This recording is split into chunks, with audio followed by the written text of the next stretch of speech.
I'm in Egypt today, and I don't need to tell you what's behind me. It's the 3 pyramids of Giza, near modern-day Cairo. They've stood for over 4,500 years, presiding over feasts and famines and fires. But the story I want to share with you today is a more modern-day vintage. It's of a remarkable woman a century ago, Lutfiya El-Nadi. She learned to fly. She became the first woman in Egypt to take flight in 1933.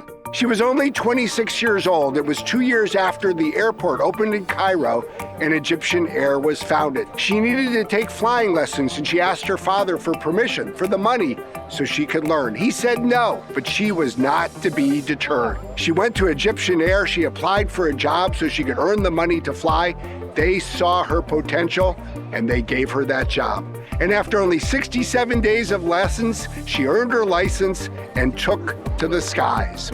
Her father didn't learn about her success until he read about it in the newspaper, and he was less than excited, but he came around. And she eventually took him on a flight, not just around, but over and even in between 2 of the pyramids, something you probably shouldn't try today.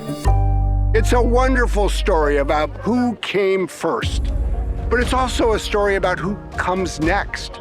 It would take another 7 years before another woman would learn to fly in Egypt. And it would take the efforts of more women who would coach other women to help bring them into the profession. Lutfiya is an inspiration here in Egypt.